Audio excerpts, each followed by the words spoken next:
Welcome to the next episode of the Entrepreneurial Excellence podcast. It is with great pleasure that I have Siqi Chen with me today. For those who don't know, Siqi is one of the most prolific, fascinating founders out there, but also just someone who has a wide range of interest levels and different sort of work that he's been a part of. And so having him on today will be just a fascinating conversation around what he's done, why he's done it, what different verticals he's been in. But presumably, there's a lot of similarity for you, Siqi, across all these different companies, even though the vertical is sort of different from overall as business. But either way, Siqi, thank you so much for being here. I appreciate it. Thanks for having me, Adam. It's great to be A- here. Absolutely. And to give people a little bit more background on you, right? You are a three-time founder. You've been CEO of four different companies. Each one of those was pretty much in a different industry, right? So there's Runway, which is your current company, it's sort of financial planning. There's Sandbox VR, which is obviously a VR company. Yeah, there was Hey, so a journaling company, Serious Business, which is gaming. You also had the pleasure of being VP of growth at Postmates, which must have been a wild ride. And I know as your LinkedIn profile says, just up and to the right, but a lot of growth there. And also head of product and GM at Zynga, which for those who probably don't remember it, but back in the day, like Zynga was the place building games for kind of the new social world and had a huge exit and was very successful, certainly for Mark Pincus and some other, folks, and hopefully for you as well. But really a super diverse background. Did I get all those pieces right? Yeah, you did. It's always interesting to hear people describe it as eclectic. I never thought about it that way, but yeah, it's funny looking back. It is pretty eclectic. Not How did sure why. well walk us through that, right? When you think through your own individual choices, decisions, everything else, what do you think led to you, even if you go back all the way to your like childhood, like what are the elements that pushed you to be in a world where things were eclectic? I think the through line is curiosity and wanting to build things. I've always was curious about technology. I was a classic kid with a computer and somewhat nerdy. In the sixth grade, I think one of the best things my parents ever did for me was they bought me a copy of Visual Basic 4.0 for Windows, and Yeah. I made Minesweeper on my own, and it's just like really fascinating to build. And as I got older, I got into product design, sort of inspired by great design work. I think the iPod came out when I was college. I was just fascinated by what Steve Jobs was doing at Apple, and I just wanted to build things. So that first company that was making games, I think it was a combination of wanting to build and being curious because this is 2007 and the Facebook platform was launched in around May of '07. And so it was a new thing, right? It was cutting edge and I wanted to see what we could build on it. I built two things. One was a game called Mafia. It lets you play werewolf basically online, except I wasn't smart enough to, at the time, I was just a one person, right? I wasn't smart enough to figure out how to like do real time chat on a Facebook platform. So it was like a comment wall where you played a game and you refresh it to get like new messages, like of people accusing other people of being a werewolf. That was fun. And that led to another product called Friends for Sale, where we turned the social graph into a market economy where you can like trade your best friends with virtual currency. And at one point, that was a second largest app on the Facebook platform. And I think we had a Rails cluster bigger than Twitter for a good 6 months or so. Wow. Yeah. And Yeah. what were there Great. any key lessons you learned from that, or was it just like what are like takeaways from even just like that gaming element and also trying to build on someone else's platform? So that became a company. So it, I mean, the lesson to from the beginning was just getting something started, building something that works, getting distribution is fun and it gets you a really interesting start in your career. Like, okay, you have a product that works, you get massive distribution, and investors will throw money at you. And for a long time, I wanted to be an entrepreneur, and it just felt like almost magical because I moved to San Francisco in May of '07. And 6 months later, I found myself the CEO of a venture back company like a year out of school. And Great. So so it's like, you were what, wow. like 22, 23 years old? Yeah. Yeah. I was 23, first company. And then Jeremy Liu from Lightspeed. Yeah, Um, famous investor. yeah. Maybe He not, he was, might not have been at the time, he might have been really early for his career too, but now he certainly has been. He was yeah. Snapchat. Yeah. He was early. This is way before Snapchat. This is like 5 years before Snapchat. And funny story, I remember hanging out with Jeremy. Snapchat happened after the Zynga acquisition. So Zynga bought that company, and he showed me Snapchat. And it was like, yeah, my third graders are like crazy over this app, and it's got a like couple of tens of thousands DAU. I'm like, what does it do? It's like, well, you send photos, and it disappears. I'm like, that's the dumbest app idea. Who would use that? And that's why he's like a good investor, and I'm not so much. Don't sell yourself short. I think you made probably a bunch of really good investments yourself. But I mean, like, but going back to like the point about being like a 23-year-old founder who moves to San Francisco with an idea of building stuff, getting distribution. What do you think even then, right? There's lots of people who even today move to Silicon Valley wanting to go build companies, yet they never get any funding. What do you think was the difference for you at that time? And clearly you've been able to replicate that multiple times. The thing that surprises me is like how easy it is the second time to raise money, right? Like once you have your first company and have some kind of exit, or you've just founded something and were able to raise money, the second time is easier, so much easier. There is real truth to like people want to invest in serial entrepreneurs. So maybe the takeaway from the first one is pick something easy to do. And Mm, there was no easy or platform to build on than like '07 Facebook, because it was so easy to get distribution. The barrier to entry was low. There was like a lot of competition, but like, the big companies weren't really taking it seriously. It was all a bunch of like young kids building things that were fun, and we were figured out how to choose distribution, and it was relatively easy to monetize. And a lot of the people who came up in the era later on became like growth people or product people. It was like a number of great founders who came in through that time. So I would say that's probably the right takeaway is, the first, whenever you're a founder, you want this thing to work. Like this is a thing. And careers are longer than that most of the time. Like most companies don't end up being like, and usually the first time around, if it does happen, the thing that you work on for like 20, 30, 40 years, the Amazons of the world. And I think it's useful to have a longer perspective on your career and think about like, okay, if I'm going to get started and this doesn't have to be the thing I work on for the rest of my life, what is that thing? mhm. And For how do me, you it was, hey, it's on Facebook. and so would that be like, do you think then that has changed though as you built companies? Have they gotten progressively harder, you think, because that's changed? Or would you argue that every founder should still just try to build things that are relatively easy? I mean, easy kind of in quotes, right? We should probably even define what easy means because no startup is easy, right? If it was easy, there wouldn't be any competition in it, and it wouldn't be there wouldn't be an opportunity because someone else would have done it already. But what does that really look like to you as you've grown your entrepreneurial career? Yeah, every company is slightly different. I mean, certainly the company I'm currently working on is the most complex of products I've worked on, or at least I founded. I think Sandbox is like pretty up there. But the second company was also more about riding a wave. I think mobile was a thing and I wanted to build something for mobile. This is 2012. So the first company was acquired by Zynga. I left shortly after the IPO. And I knew we want to build something there, but what was that thing going to be was less than clear. And we started just hacking on different ideas for mobile. And what we discovered is that one of the more interesting things that you could do on the iPhone is like you have access to all the photos, which was really surprising. And it was access is fairly easy to get. So you can build like pretty interesting products. We weren't sure what product we were going to build. And the thing that we ended up building, this is automatic journal, where it organizes all your photos into like events and locations. And this is like around iOS 4. I think it was not until iOS 7 when Apple did it, when they started organizing it. So at a time it was like really unique. And we use the location API so that you can keep track of all the places you go. And the idea is this automatic journal that keeps track of everything that you do, all the things that you see.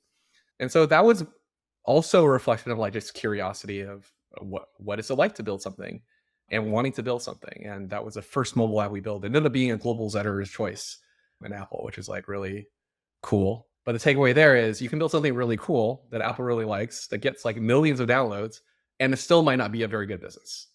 And I never, up until that point, and even like somewhat even today, I never thought of myself as any kind of business person.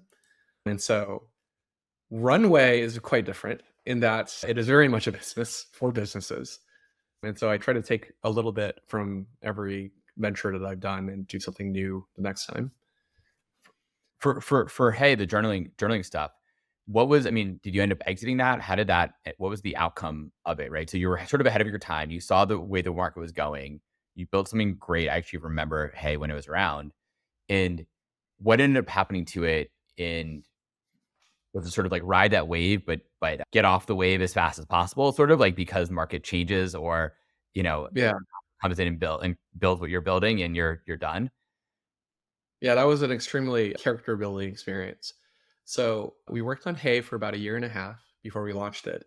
And when we launched it, it was featured in every single app store around the world and as a editor's choice. And so we got a few million downloads and we were riding high. I remember, Brian Chesky reached out wanting to buy it. Yahoo reached out.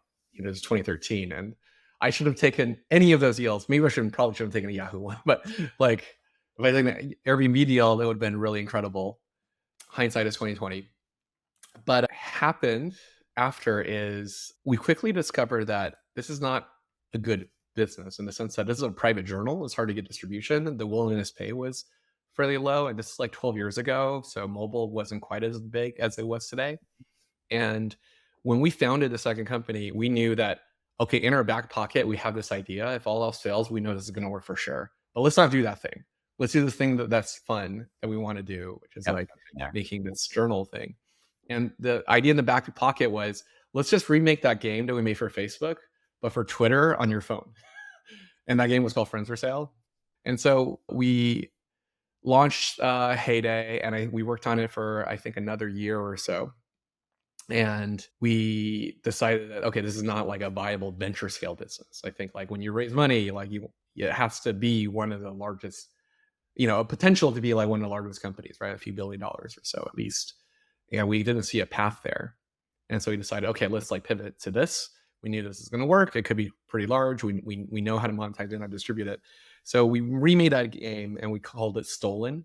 And basically it lets you be the one and only owner of Justin Bieber or whoever you like on this app. And that was extremely viral for the 2 weeks it was live. I mean, it was like trending worldwide on Twitter. It was all over the news.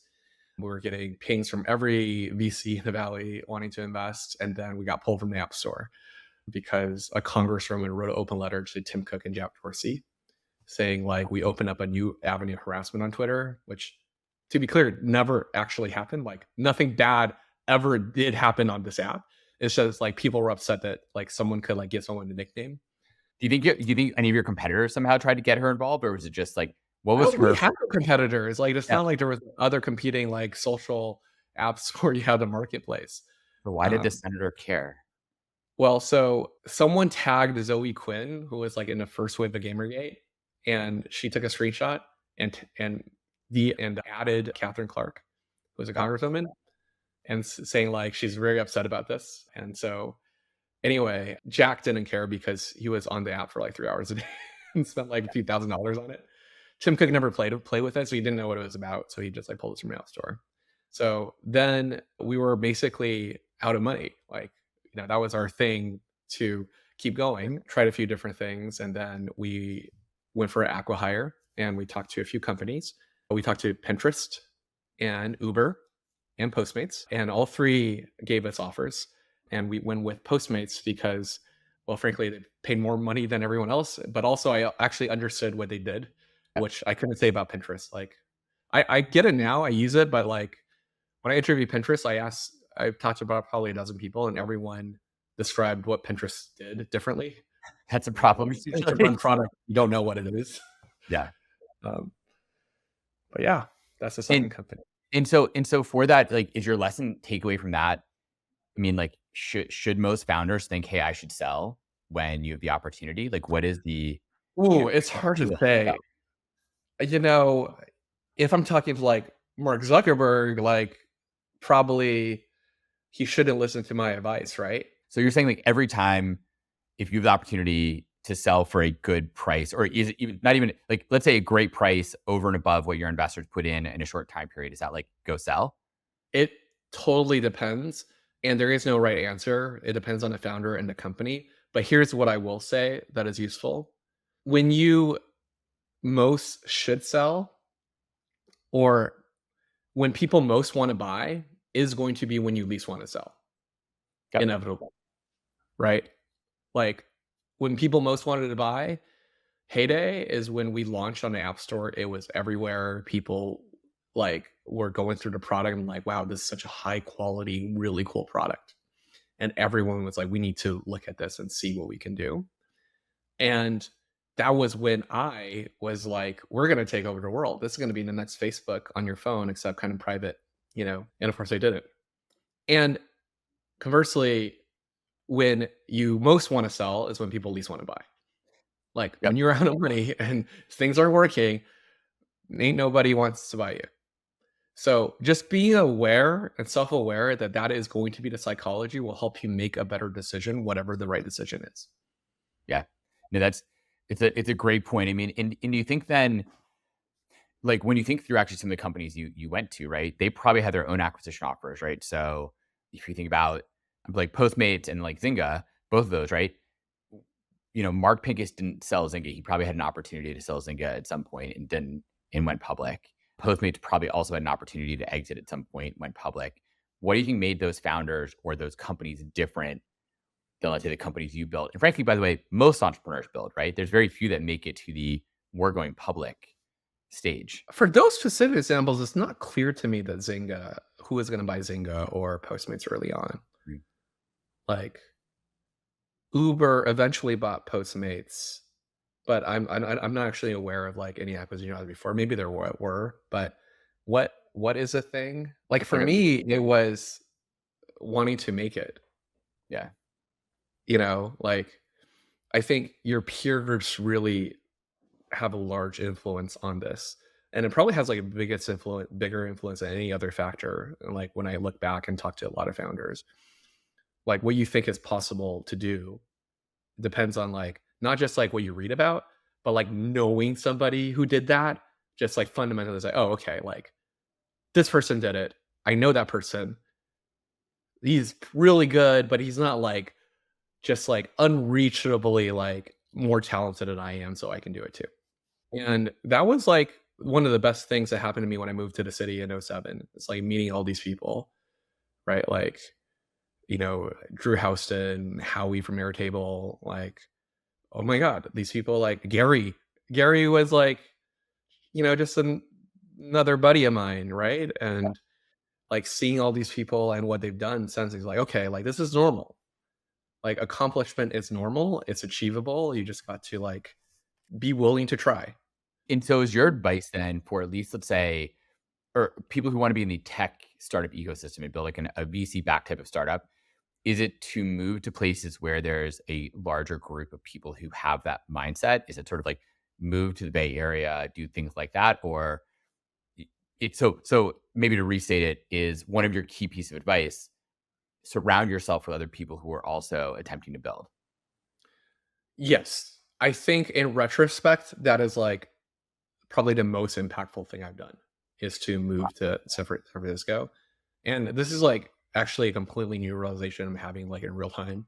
I never thought of it that way, but like, I've had these experiences. I'm connecting to threads right now. And I remember when I moved to Hong Kong for Sandbox, I was in Taiwan for a brief time in COVID. And like, there is very smart people there, but the culture of like starting up and making it, and this is like a norm that people do, and there's an ecosystem around it. There is nothing like it, like the Bay Area, and there still isn't today. And so for a time, Andreessen had like an unofficial policy that they basically only invest in San Francisco Bay Area companies, which like they haven't really talked about, and maybe they don't want me to talk about, but like I can talk about it now because it's like it's changed. Because like Sandbox was actually the first company invested in that wasn't from mostly the San Francisco Bay Area.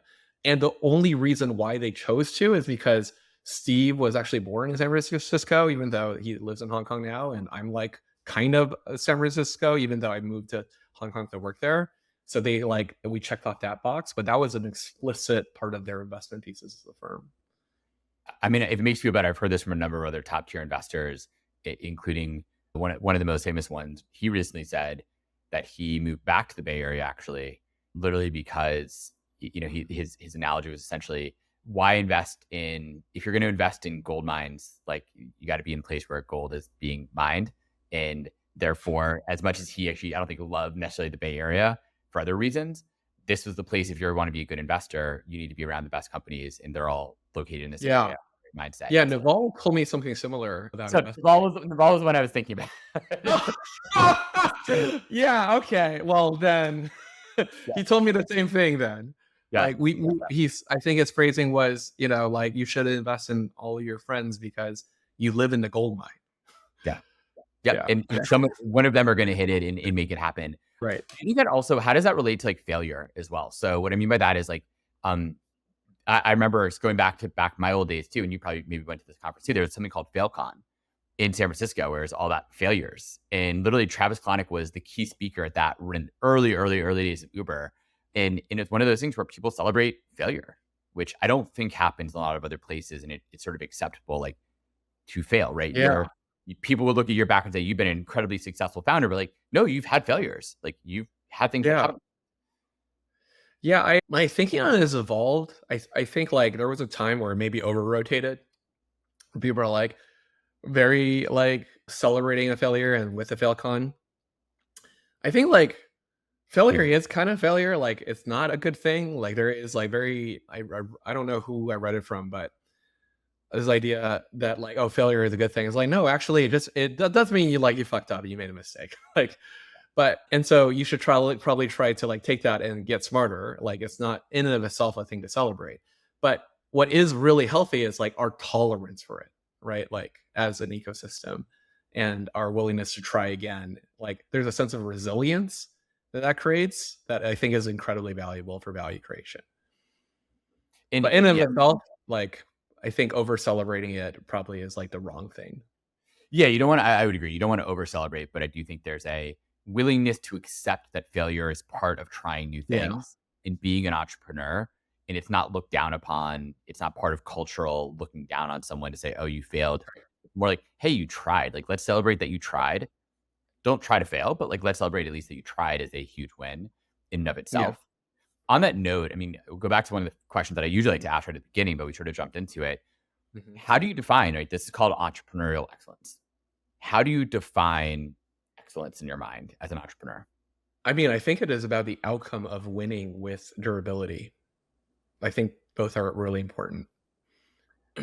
Like Okay, it's so easy to win. Winning with durability. What does durability mean? Durability means building something that lasts. And Like what's winning? beyond a few months, a few years, but something that has staying power. Like, I mean, Dropbox has been around for quite a while. You know, and like they've been failing a few times here and there, I feel like. Yeah. I mean, I think someone told me that all successful companies have like multiple near-death experiences. That is a norm, and I definitely have seen that. Definitely believe that. And so, yeah, winning is important because to break that down, the first part, winning, there is so many things that you can do that feel like excellent things to do. You could like run your company and have an operating guide for you and have like really well codified values and have like every best practice stand up, but like, and feel like, yeah. And you can write a blog post about it too, right? And it's like, here's how we operate, like we're shipping. But if you're not winning, none of it matters. It means like you probably spend time and focus on the wrong things. And so all of the sort of operational day-to-day excellence in the world isn't, if it's not helping you win, then I don't think it's excellent. And then when you do win though, how are you winning? So, I think Wish.com won, but I don't think they won with any sense of durability. And I don't think, I mean, that they went public and then they basically crashed and burned, right? they went public and crash and burn. And I look at that and then say like, yeah, if you are aggressive enough at operating with excellence, and I think they've operated with some level of excellence and they've won, right? But like, I look at that and it's like, how can that last? Like when you are like actively delivering crap and disappointing people. And you can win for a little bit, but it will catch up to you, and it's hard to see how you're building enduring value. So I think both are required for excellence. Like an Amazon is the canonical, example. It's like they operate with clear excellence and they built an absolutely durable company, one of the most valuable companies of all time. And how do you think through like what define winning to just make sure people understand we're on the same page? Like, is winning a financial outcome? Is it something else? Like, how do you define it? How do you think your friends maybe define it as well? You've built something that people want in the classic YC style. Like, and that another way of saying it is like you made a significant impact upon the world. Yeah, I love that. And so then when you think through your company, is there a through line about like trying to build every time it's just something that interests you and therefore you hope other people will be interested and therefore they will buy it, hand over money, or you get advertising from it or something, and that will then lead to this enduring kind of winning with your ability? I think the first company, or particularly working at Zynga, like the initial idea was inspired by something that could last, as strange as that might seem, because games generally do not last. They have a shelf life. But I never actually originally thought of what we were doing as games. I wanted to build a social network. And, Facebook famously was mapping a social graph of the world. And I thought, well, in graph theory, graphs have edges and nodes, and sometimes those edges have weights. And it just struck me that, there's no sense of a weight to the social graph of Facebook, in a sense that, what is the value of a very, really close friend versus someone I is more of acquaintance? What is the value of like being friends with someone really famous and someone like less famous, right? Like there's values associated with it. And I just wanted a way to capture that value. And I thought there would be a new kind of social network that you could create. It ended up just being a game, but the motivation was there. And then when I was at Zynga, and to some extent, when I was at Zynga mostly, I just was thinking about, man, this is less fulfilling than I want it to be, because none of this is going to be around in like 2 years even. We're going to print money for quite a while, but for those 2 years, but then we're going to have to do it all over again. And that was just less fun for me. And I want to do something more fun. I mean, do you think so? Mark Pincus, the founder of Zynga, I mean, yes, Zynga didn't quite last the same way and have this enduring impact that maybe he had wanted, but at the same time, he's a billionaire. So I guess in that sense, it a lot of people would define that as he won. Oh, he for sure won. I mean, like I am not claiming Mark Pincus is any kind of loser. Like I have like the utmost respect for Mark. Yeah, he won. I just think like for me and how I would like to win, and the way in which I would like to win, I want to the kind of winning that fulfills me is not that. Yeah, no, totally fair. So thinking through like Runway today, okay, taking all the lessons you've learned across all these different companies, what are the like key things that you do? What are like the high level, like if you rank out choice, like these are the things I need to do to win the right way, to build this enduring, winning, long-term success? Are there certain key things you keep in the back of your mind on a regular basis? I've increasingly believed like the central operating pillar of a company is a story, and it's the right story. I found that to be just like the most impactful thing, that if you can figure out the right story, it will impact everything that you do. So I think about that a lot. What is a story that will endure? What is something that speaks to not just, some temporary truth about the world, but some deeper truth about human nature that you're trying to attack? So that's one.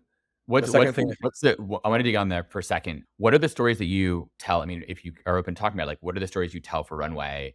And also, number one, what are stories maybe you tell for Runway? Number two, how do you get good at telling stories, or do you think you're good at telling stories as it is? So I thought I was good at telling stories until I met one of our only advisors at Runway. Our only advisor is a storytelling advisor. His name is Wolfgang Hammer. I didn't know they existed. I love storytelling, so I like want to go look Wolfgang up later. I didn't know he was. We met randomly through an introduction through Gary, but He was the executive producer of House of Cards and Game of Hunger Games, and he ran Miramax. So he's like an extremely erudite, interesting person. And we worked on our story, Runway, for quite a while. And so, I'll tell you the story of how the story of Runway has evolved. So it started with this idea that I don't understand finance and I want to understand finance better. I've always been insecure about my understanding of finance and as a business person, even as CEO. And so if we could build better software, then more people would understand it. And as a result, they will feel more fulfilled at work. They'll understand the impact of the work that they do. And so much of the world treats people as like cogs in a machine, and we can like give people meaning in their work. That's kind of like the default more or less story, or at least a purpose of it. And we're going to do that through like better software. And as we like refine that story, the biggest thing I learned is that great stories have 3 layers. The first layer is content. It's like what's happening in the story. The second layer is emotion. It's what the characters feel and what the audience feels through them. But the greatest stories has a deeper layer, and that's what gives it subtext, and that's the kind of subtext that gives stories depth. And the third layer is a conflict between worldviews. Is that because people like a battle, or it just makes it clarifies what your story is trying to tell and get across? Yeah, it's like more about like meaning, like a meaning on a deeper level, like human meaning, philosophical meaning. And so different stories will have like different archetypes for this conflict of worldviews. For a typical startup story, the worldview is is a conflict between a global dominant worldview and a global underdog worldview. And so the global dominant worldview is like what the world generally believes, that everyone accepts. And the most difficult thing here is, one, that is a worldview held by the villain of the story, usually. And two, you need to make the global dominant worldview, the villain worldview, as believable as you can. Mm-hmm. Like, what's critical to a believable story is a believable villain. Yep. And so that's where our old story failed, because nobody in the world right now, whether it's our competition or a large company, is saying people are cogs in machines and they don't need to understand business or finance. No one's saying that. Yeah, I think Everyone's most saying the like, opposite, right? Like we need to yeah, they're understand. saying quite the opposite.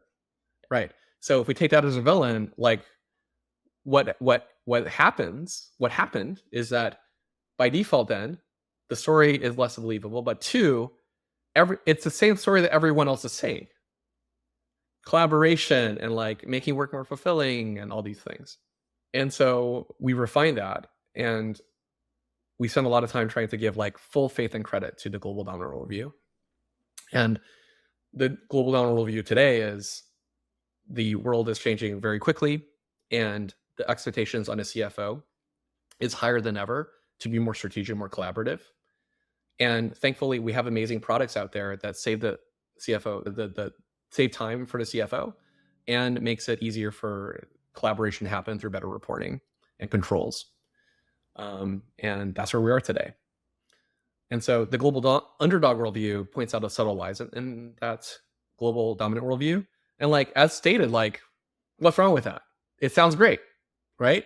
Like, and that's good. That's what we want. We want it to be like as innocuous and seductive as possible. The global underdog worldview says, yes, the expectations on Office CEO has changed, and they are expected to be strategic and collaborative and storytellers. And we have amazing products that save the CFO team's time through automation and reporting, but saving time is not enough. Because to be truly collaborative, people need to have context. And you can share all the context in the world, share every spreadsheet, every source of data, and it doesn't matter if people don't understand what they're looking at. And at the core of what we do is understanding. If we can build something that people inside of finance and outside of finance can look at and actually understand what is happening, how it fits in the business, that's what actually enables collaboration. And that is what allows this finance team to have the strategic impact that they are expected to have. And that's our story. And so we talk about that with every candidate we talk to, every investor, every customer. It affects how we prioritize and design. Like that is a through line of the story. Yeah, I was literally going to be my question. Do you change your story depending on the audience? But it sounds like it's a pretty universal story that works for everybody. Yeah, this is like something what Lulu Chung blogged about in Pirate Wires. I think about a lot. This idea that, the default mode of looking at stories and storytelling is that it is a thing that you do on the side. Like it's the marketing function. Marketing is like telling stories, and then you have engineering, and then you have product, right? And you have sales, and you have like the CEO talking to investors. And where that is going to lead to is like a lack of cohesion, right? Like famously, Enron, one of Enron's values was like integrity, right? Like it's just here on the side. It's not really a thing that's core to the company. Yeah. And Lulu described this model of storytelling as like concentric circles.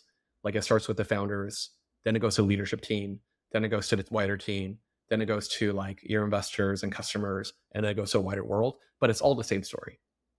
Yeah. And I think that is what creates like cohesion. And so so kind of going back to one of the points you made earlier about Pinterest, right? It sounds like Pinterest was completely unable to tell their story, right? The concentric circles did not exist at the organization, at least when you were interviewing there. What do you think, like, why were they still successful? Or why then do you think like storytelling is so critical to companies? Yeah, they built something people want. Yeah. So they could kind of fail a million different ways and it didn't matter because it was so Yeah, good. I mean, I think the wonderful thing about best practices and all advice, including everything that I say, is like the exact opposite of like every best practice is also a best practice, right? And so like that's also one of my bigger takeaways operating is that like people are looking for like the best way to operate, the most excellent way to operate. And the reality is like operating and it's an art. There is no right answer. It is the most excellent for you and for a certain outcome. And so the way Elon operates is indisputably excellent. And also the opposite of like most best practices that people could point to. And the opposite of what he does is also has also empirically led to many successes. In how do you take like so how do you take then that list of things, right? Which are also another point you made, right? How a lot of investors like to invest in sort of second time or multi-time founders, and it just becomes easier to raise money. There is something to be said for that level of experience. What is it with that experience that investors like to see? Since to your point you just made, it's always different every single time, and you've seen this yourself. It is different. For me personally, the most valuable thing is self-awareness. And even extends to like my view of experience. When you don't have a lot of a thing, you tend to not value it, you tend to discount it. And when I was young, I didn't have any experience by definition, and I discounted experience. And I valued what I did have, which is like a fresh point of view and youth and some other things. But now that I'm older and I have experience, I'm like, this is actually really valuable. And the value comes from, for me, understanding how my brain works and what I tend to value and not value by default, and the outcomes that has been associated with it. And that's going to be something that you'll be figuring out the first time, the second time, for maybe the third and fourth time even. And that's highly valuable because the outcome of a company is basically almost entirely dependent on the makeup of the founder. Yeah. So let's talk about that a little bit. What is the makeup of the founder that's important, what's critical, and maybe being even more specific? When you think about yourself from a self-aware perspective, what does that mean? Is that understanding your strengths and weaknesses and how you support them? What does being self-aware mean for you? I think about it. What's top of mind is like two things. One is the experience of operating as a founder is the constant, almost like schizophrenic balancing between two things that are complete opposition and trying to make it work.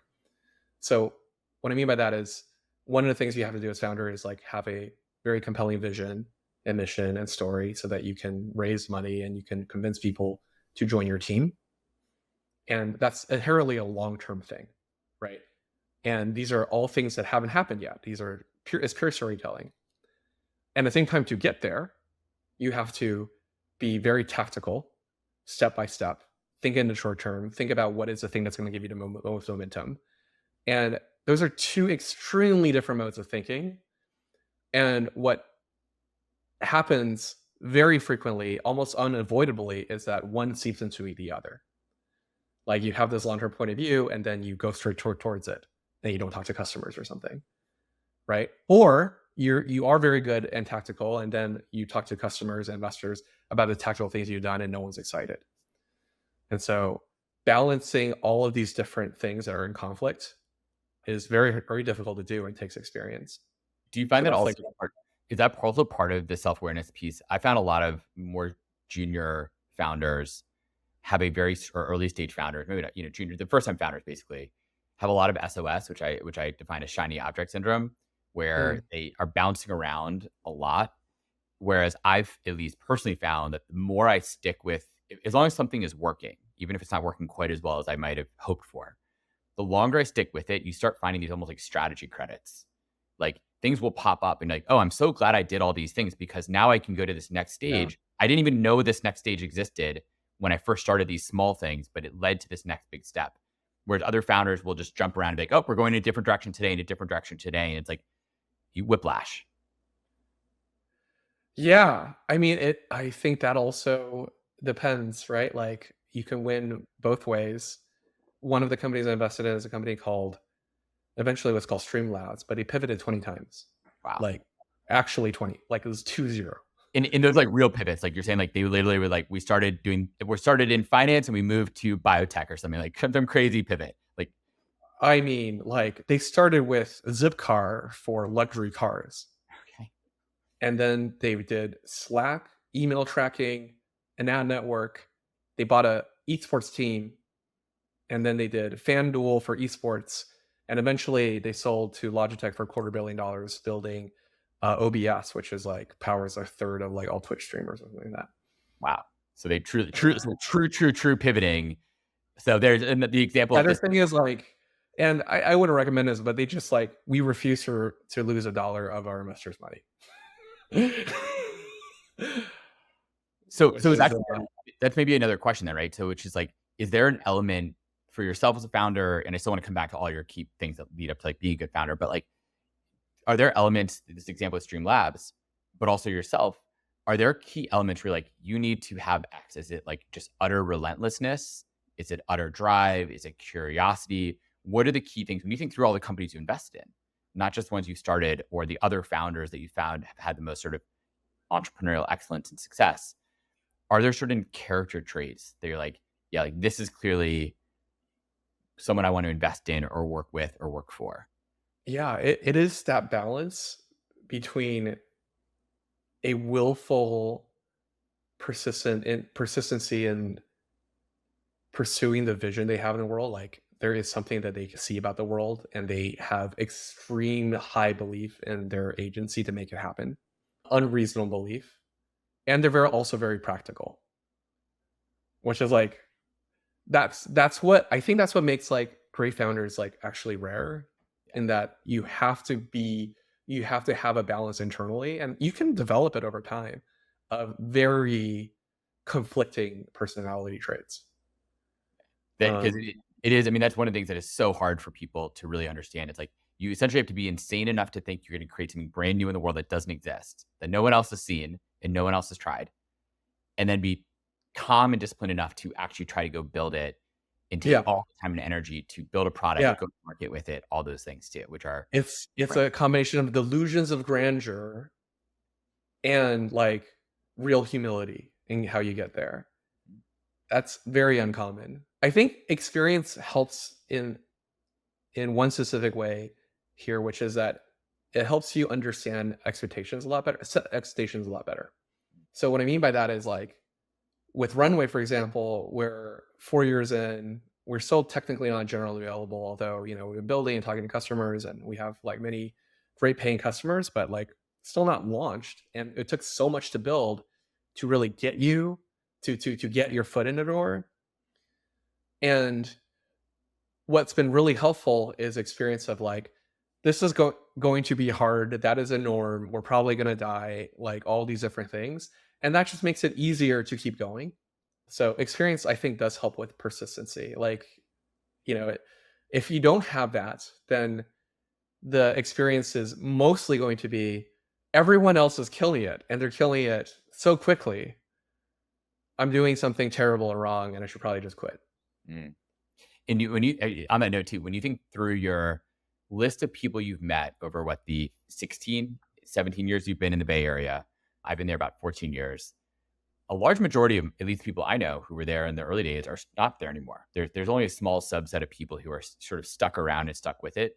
Have you seen the same things? And what do you think differentiates, let's say, you and me from those people who've gone on to still great careers and done different things and lived wonderful, great lives? But are there different qualities of for the folks who sort of stick around and stick with it versus those who sort of drop out? I mean, I feel like that's somewhat of the norm in almost any domain, right? Like that seems attractive. There's going to be a lot of people who try it and find out for various reasons it's not for them. Mm.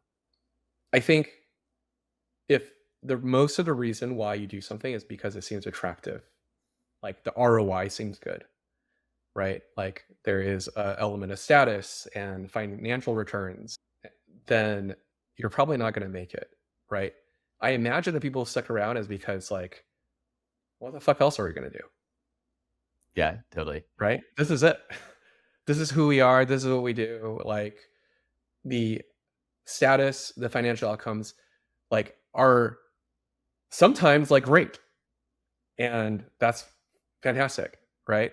But like independent of it, what else would we do? Yeah, totally. And I actually think through, I laugh a little bit about the time where I feel like all the kids coming from, Harvard Business School and all these other places, suddenly, instead of going to consulting and banking, they're like, I'm going to go be an entrepreneur. And I was like, I was here before you. I'll probably be here after you. I didn't, you and I, neither of us went to like the top tier school. We both went to great schools, but like not the sort of famously Ivy League type things. And it's like, you know what? Like, you got to be here because you're interested in it. But anyways, going back to your key points you're making. So you're talking about storytelling. What are the key elements that make for a sort of great founder, entrepreneur, and hopefully building a great company? So you said number one was storytelling. What is number two or three? When I look at an investment, I think number two is probably some kind of earned secret about the world. Like there is some unique thing that they've learned because of their different path through life that they can't unsee. And the secret is like basically you can imagine it's this image of you're walking down the street and they tripped over a rock made out of solid gold and no one else can see it. It's invisible to them. Like that's a big part of it. And they just have to like get everyone else to see it and make it real. So life experience and unique life experience is an interesting component. I think this is true across like storytelling, a unique insight, but I think this is true of like most good operators and it's extreme high agency. And I think like there are basically two types of people in the world, like people with high agency and people without. And there is a reinforcing loop in each direction. Like if you believe that everything that happens to you happens because of you and you have some agency over it, then whenever something bad happens to you, then your instinct, immediate reaction will be to do something about it with yourself. And if you believe otherwise, then your immediate reaction would be, well, that sucked, but there's nothing I can do. And you don't get better. And so high agency. So like agency by agency, you're defining like essentially control. And then therefore, like, do I have control over the future or do others control my future? Yeah. And if you have that control over the future, it means you have an opportunity to learn, grow, and change and improve yourself versus blaming others. Right. I'm never going to get better. I believe the technical term is a strong internal locus of control. You have to have that. And so like, you see this too when you hear entrepreneurs talk about like why things didn't work. Is it because something else happened or is it because they have some control over it? So for example, like when people talk to me about stolen, right? People are like, oh man, that's just like you had the worst breaks, like I can't believe like Congress affected you. And it's like, well, I should have known better. I should have like anticipated that. I could have been more proactive in communicating that. Like I felt in no way unlucky about any of the things that happened to me. And that's Mm. important. And do you look for that as well? So speaking a little bit about like one of the key things that I find a lot of people talk about is sort of team building and how important that skill is as well for a great entrepreneur. Do you look for, so we should talk about that in general, but like, do you look for qualities like agency when you're looking for hiring? So as an example, Lebby, one of our questions sort of sees like, what were the biggest mistakes you made? And I'm really looking to see, are people going to talk about, well, it didn't work because of X, Y, Z other things, or it didn't work and here's what I did wrong. Yeah, totally. I mean that's the thing I look for more than anything. And so my interview, I asked them to tell me the story of their life. Like literally, I just asked, "What's your story?" And people get a little thrown off. Like, oh, how do you answer that question? Right? It's like, well, people talk about sometimes I talk about their childhood, sometimes they talk about their life, whatever you want to do. But that's my really one question. And you learn so much from how they answer that question. Why do they do what they did? So, when they're talking about all the jobs they had, I'm interested in knowing like, why did they move from one job to the next? What was the motivation? Was it like, well, a bunch of bad shit happened to me and the market happened to me and like I'm out? Or was it like I wanted something specifically and I determined that this is not the best place I can get it. And I chose this place very intentionally. Like things like that is pretty easy to pick up with a little bit of practice, but that has such a strong signal. And what else do you look for when you're looking for hiring? Like when you're building in maybe at a meta level that you try to build a culture, presumably at Runway and at your other companies that you believe will lead to success. What are the cultural touch points you try to engender within your team? And how do you represent those as a founder? Since you talk about how the most successful companies are essentially a representation of their founder. So Yeah. what does that mean for you in the culture you try to build or the ones that best cultures? So we have values at Runway. Those values are give a shit, build trust, create clarity, and raise the bar. And we had those values because we actually just talked to all of the team and we tried to have values that reflect the words that people were already using in the team. And so people describing other people as give a shit is something that happens a lot. We talk about raise the bar a lot. And we look for those traits in hires too. And out of those, probably like the two most important ones. They're all really important, but number one is give a shit. Like that's another way of saying like high agency of control, high logos of control. It's like I care about what I'm doing just for doing it, not for any other reason, but I just care about it. I care about my work. I care about what I put out in the world. You can't train that. That's like a pretty deeply ingrained personality trait. And when you work in a team where like everyone is aligned and everyone actually gives a shit, it's like really magical. And so that's probably the most important thing. Raising the bar is definitely something that we think about internally. It reflects like what's important to me too. And what that means is there's like two parts to this. One is when we put something out there, we want it to be better than state of the art. We want to push forward what is possible. Like if we can aim that high, then even if we miss, it's still going to be like really good, whether that's our product or our website or marketing. And then the other meaning is continual growth. So people ask about like, how do you like create a good team? And hiring is always hard. So the only thing that you can actually ensure is to ensure that you are continually increasing the quality of your team over time. It should be constantly hard.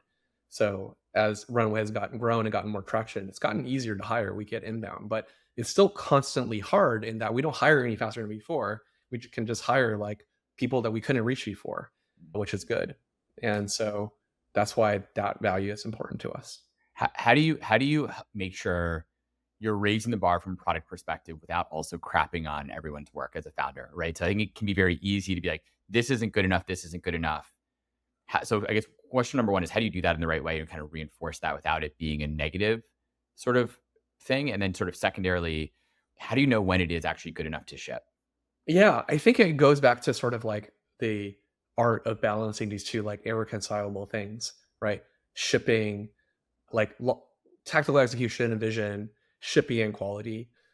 And you have to figure out how to harmonize it. And the way I harmonize it is we should ship early and often, but we know what our bar is, right? We want it to be good eventually. But to how do you make it something good? And our belief is that you can't really make something good in a vacuum without shipping. And that means like we're okay shipping something that is like not the absolute best. If we means we learn something because we know our destination is raising the bar. So you'd rather And ship faster. huh? You'd rather ship faster than Rather ship faster. Yeah, I mean, like, you don't never ship anything once, right? That doesn't happen in software here, right? Like, you can keep on shipping, but we know where our bar is. Like, we know we won't stop until it's like state of the art. And so, I don't know if it's like the right word is shipping, but like we want to learn quickly. And by learning quickly, that's how you do really great work. and how do you reinforce that mentality and also the other cultural touch points that you guys have? How do you reinforce that internally on a regular basis? Like what are the ways that you go about reinforcing? Yeah, we're still trying to get better at it. I mean, it starts with like hiring.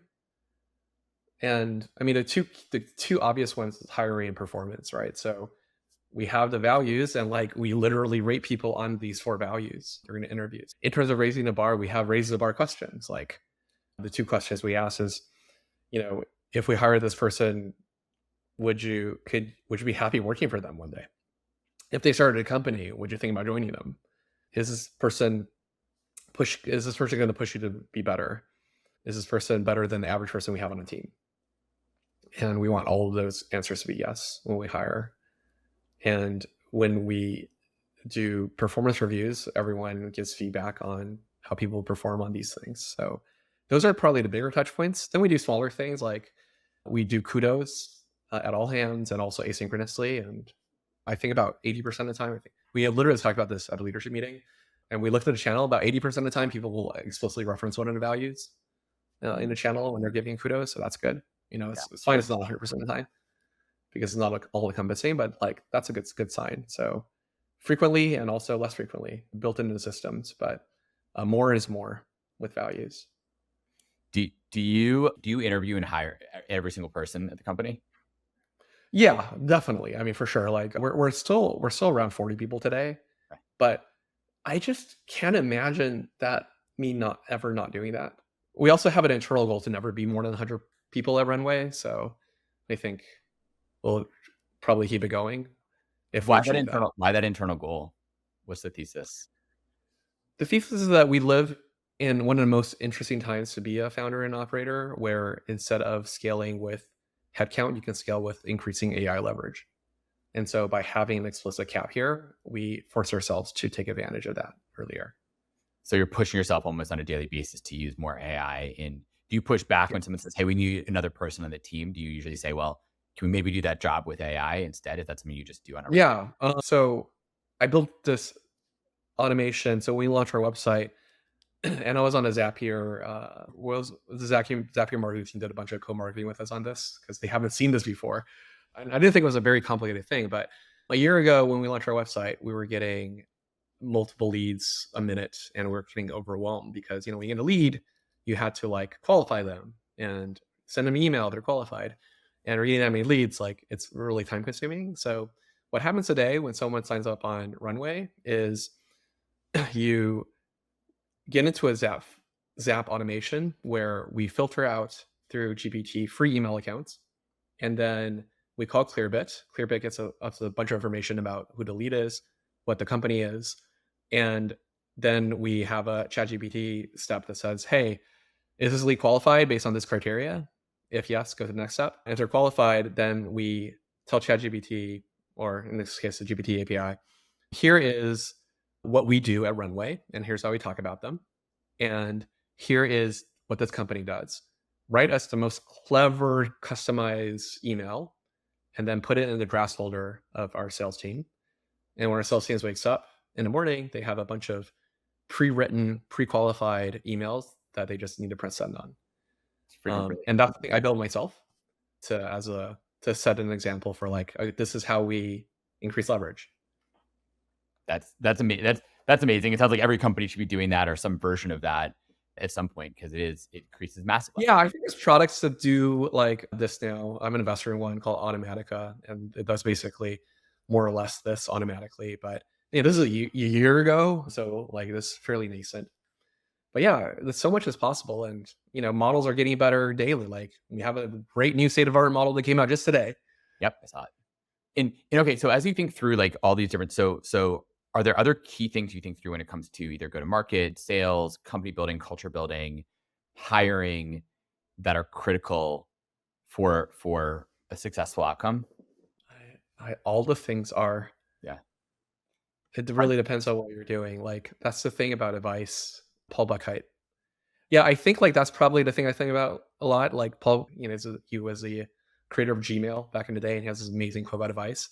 Advice is limited life experiences plus overgeneralizations. Like I think the thing about advice is like there is no right answer. Fair. There still probably are things that people can learn, right? Or at least they should listen Yeah, to it. for sure. And that's the upside of Yeah.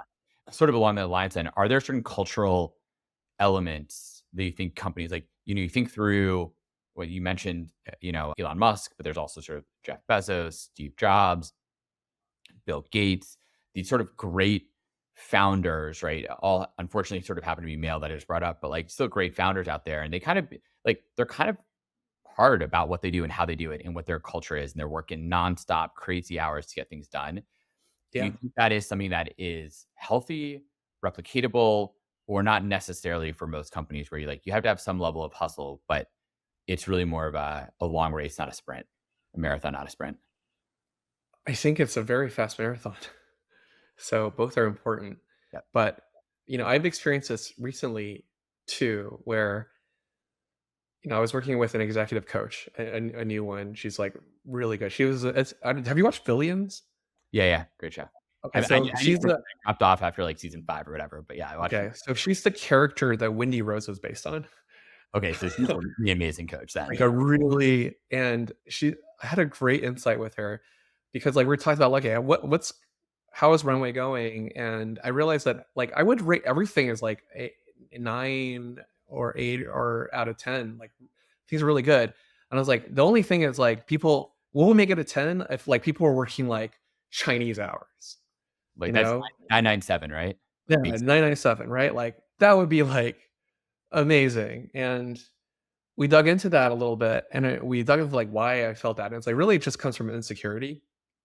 Because like the question is asked is like when people like leave Runway, what do you imagine they're gonna say about like how productive they were? And they're like, well, they're probably gonna say like, yeah, we didn't talk about deadlines a lot, but I was more productive than any other company I've ever worked at. And I think that they're gonna say that. And I realized that like people have really high urgency. They really do give a shit. And we're a remote company. I can't actually see how like many hours people work, but we give demo days every week, and I'm always like surprised and impressed by how much we ship every week. And so my overall takeaway on that is that you need to do, and this takes time, what is most effective for you. And it is actually less productive for me to look at like Elon and saying like, wow, if only I like yelled at people to be more hardcore, then people would like work harder and this would be a better outcome. Like you want people to have urgency and have high output, and you need to do it in a way that works for you. And is that in that when you say it works for you, is that you as like the founder just figuring out what is because you're representative essentially of that mindset. Yeah. So you just need to Yeah. Yeah. How do you do that? And I like to do it in systems, right? Like I like to do that in terms of like, okay, I want to continuously ship. I want to ship on a very high cadence, and I want to increase the speed of that. Right. And I think about it less in terms of like, okay, I need to exhort everyone to work 7 days a week. That is generally not an effective practice, at least for me, and probably works for other people. I bet it doesn't work for a lot of folks. It probably does for some, but it's very hard to keep up that pace over the long term. Yeah. But in speaking of systems as well, when you think through remote, I'm glad you mentioned that. It's certainly a pet peeve of mine in thinking through remote versus hybrid or in person. Yeah. What made you guys decide to be remote? What are key things and systems you put in place to hopefully make that successful? What does that look like, and why? How do you compare that to the alternatives? If I were starting a company today, I probably wouldn't have started it remotely. Really? There is something I think technology has not risen to a point where the magic of in-person collaboration is replicable. And that in person, the body language, the 3D presence of a person, the micro expressions, all of that adds so much richness communication and just makes things go way faster. And I wouldn't say even Runway's remote or hybrid status today was any kind of intentional choice. We were founded when COVID started. Like there was no other option. So we make it work the best we can. We've done a lot. And so we get together once a quarter for a week. So every other quarter is an offsite where we have like an agenda. And between the offsites, we have just an onsite where everyone just gets in the same place, same city, and we're just doing normal work. And those are like the most productive, best weeks we have. And then in between, we try to make a bunch of things work. So we have like virtual events. We group people together and they have social events. There's lunch and learns where people tell their life stories. So we do small things as much as we can. We are also like, and this is somewhat contrarian, like we have meetings over Zoom and we're not like as anti-meeting as I'm not as anti-meeting as I used to be, or as like most companies are. We have meetings and the first couple of minutes, we are okay with it being like downtime. Hmm. We're okay with it just being like people and saying hi and chatting. Like that is like necessary social lubrication that has positive value in a remote environment, especially. And So arguably, actually, that happens in normal meetings in real life. Like you always spend a few minutes just shooting the shit, basically, before yeah, you actually started. yeah. And like a lot of times like, oh my God, it's such a waste of time. And it's like, no, like there is a good reason why we are okay with this. And so that's more of a me thing. I think in most meetings like generally like that. Like in before we're a remote company and other companies are like, man, like I don't want to have any small talk with anyone. And that was a mistake in retrospect. Do you find, I mean, like the trade off though of remote is that you get to hire the best people anywhere in the world, right? So that is would that Yes. the trade off worth it though? I mean, it sounds like it's not worth it, right? In your mind, I'd rather have everyone in one place, even if it means your hiring pool is smaller and maybe the costs are higher as well because you have to hire people, let's say, all in the Bay Area, which is I bad. think yeah, I think it mitigates it by a lot, but I still you come out in a negative, in my opinion. Does that change as, let's say, you guys maybe will never get this big, but does that change as the company gets bigger? In other words, like I've heard a lot of people say early stage when you really need to collaborate, be together, come up with new ideas, it's really valuable being in person. Does that change, you think, as you get larger? I'd say for most companies is less existential. So I would say yes, but the reason why it changed, it's probably not a good reason. The reason why it changes is because like a company becomes mature and they have a product that works and they need to scale it and the amount of like new innovation and creativity goes down. But the reason why that's not a good thing is like if you want to be growing as a company, you need to always be innovating and like figure out how to disrupt yourself. So it's like you want it to be perpetually be a startup and that should not change. Yep. The fact that it does change is bad, I think. Yeah, I think you're right. I mean, had a company that I worked at acquired by a company that claimed they were massive. It was semantic at the time, and they were like, we're a big startup," and it was like, you're not really a startup anymore. You don't have that innovative spirit, and you're not disrupting yourself properly. So I agree, it kind of disappears. So do you think that a lot of companies are going back in person? Is that what you're seeing, would you change that? Are you trying to hire more people, let's say in the Bay Area, or that's just now the culture you have? Yeah, no, ours like our ship has sailed. Like we're founded hybrid. So we have a third of our team in New York, a third of our team in San Francisco, a third just like spread out. Mm, So, you know, unless like we're gonna reduce the team by basically half overnight and somehow make it work, like this is gonna be it. yeah. And I really like our team. I think our team is like, you know, I have thought about it for the past year or so. And at some point I was just thinking, what problem am I really solving here? And like we've done so much work to make it manageable that like the cost of like fixing this is going to be just way more expensive than any marginal benefit we get.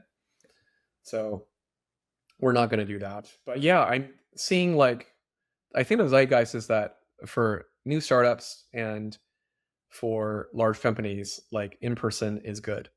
And we do, like for people where areas where we have critical mass, people come in twice a week, Tuesdays and You Wednesdays. do have an office that people go into. Yeah. Yeah, we have it. So the thing about this is like one of the advantages that was supposed to happen with remote and hybrid is that you save on rent. No, it's more expensive because we pay the rent and we still have to do a bunch of like travel. Yeah, no, So we're at Levy, we're fully remote, and we don't have an office. We don't actually even do it in person. So I'm way on the spectrum of that side of things. So we do yeah, save money, but I agree for most companies that are trying to do a little bit of both, it's just your costs are higher overall. it is. Yeah. It's So worth it, but it is higher. so when you think through one piece of advice, we're getting close to the end. I want to be cognizant of time. When you think through like one piece of advice, one single piece of advice, if you could give any founder that piece of advice, what would it be? Like do X or remember Y. I think the one piece of advice is recognizing the truth that everything that will happen and won't happen in a company is entirely dependent on you and what you can do and your personality and your makeup and your self-awareness. Like it is fundamentally true. And coming terms with that, accepting that, I think will point you in the right direction because if you know that, then you realize that self-awareness and experience and self-examination are the biggest levers you have as a founder. So get a coach, get a therapist. That was That's looking one to thing say. I would So say. so one no pressure, right? No pressure on you as a founder. Figure yourself out. But two, it sounds like the advice then would be get a coach. Whether you like it or not, it's true, right? And so, yeah, don't make that be, yeah, it's a lot of pressure, but like it is what it is. And so deal with it. Yeah, no, Get absolutely. I mean, help. look, the companies I founded and the ones that have failed, they are pains that I'll never forget because in the end, I blame myself for their failure, even if it was market forces or other things that played a large role. Yeah. Those are I still Yeah. do. But I mean that like less in terms of like, tactile decisions, more like your like deepest sort of weaknesses, biases, personality, quirks. Like it's so much more than like making the wrong decision. It's like who you really are deep down and who you could be. Like that is what affects the outcome more than anything. So knowing that is super valuable. Are there I mean, I know we're kind of out of time, but like, are there certain things that like founders, like if you know yourself really well, are there things you should say, if I know myself this well, maybe I shouldn't be a founder? I shouldn't go down this really hard path. Yeah, that one's really easy actually. If you think you can, you shouldn't. If you think you don't want to, you shouldn't. If you think you want to give up, you should probably give up. Like I think that is like the question of like, should I be a founder? When do I know to quit? Is like when you think you should quit, you should probably quit. Like because that is a reflection of like the high agency reality of a founder. Like if you believe that you should, you believe that you must, and if you believe that you can't quit and you keep going, then great. That's why you should keep going. And if you think otherwise, that makes it true. Yep. No, I've come across many founders in this podcast where it's like, look, if you have more ideas for how to keep pushing on and keep building your company, even if you're not totally sure what the outcome's gonna be, keep pushing, don't give up. But if you're like, I have no other ideas, or I can't wake up in the morning and think of the next thing to try, then yeah, give up, end it. Yeah, I think that's right. So That's right. CE, But this is where I know we're ending, but this is actually connected to what you just said. Like, this is where understanding yourself is really important, though, because like, why are you not giving up? Right? If you're not giving up because you feel bad because like you're insecure about your identity or whatever, then that may not be a good reason. Like the why is super important, and you can only know the why if you understand yourself and why you feel the way you do. yeah, no, it's yeah, yes to that completely. Like understand yourself and know your reasons for why you go do it in the first place, why you might be giving up, and why you might want to go do the next thing, whatever that actually looks like, and understanding where that takes you in life and what those outcomes can be. Actually, my take would be stick with things like to you and I who've both been in this ecosystem for a long time. Great dividends come from sticking with something. It doesn't need to be an entrepreneur. It just means stick with something long enough and great things will come your way. It's true. This is true. Yeah. So Siqi, where can folks find you if they want to get in touch, they want to learn more about your investing, Runway, yourself as a founder, where can they find you? I primarily ship posts on Twitter under Blader, Blader, and I'm on LinkedIn under my name, and my company is runway.com. Every company, larger company at least, maybe not early stage startups, but every larger company should sign up and get their finances in Yeah, order. if you have more than 50 employees, it's probably the right thing for you. Yeah. Amazing. Thank you so much for the time today. I sincerely appreciate it. Thank you. Thanks for having me. This is wonderful.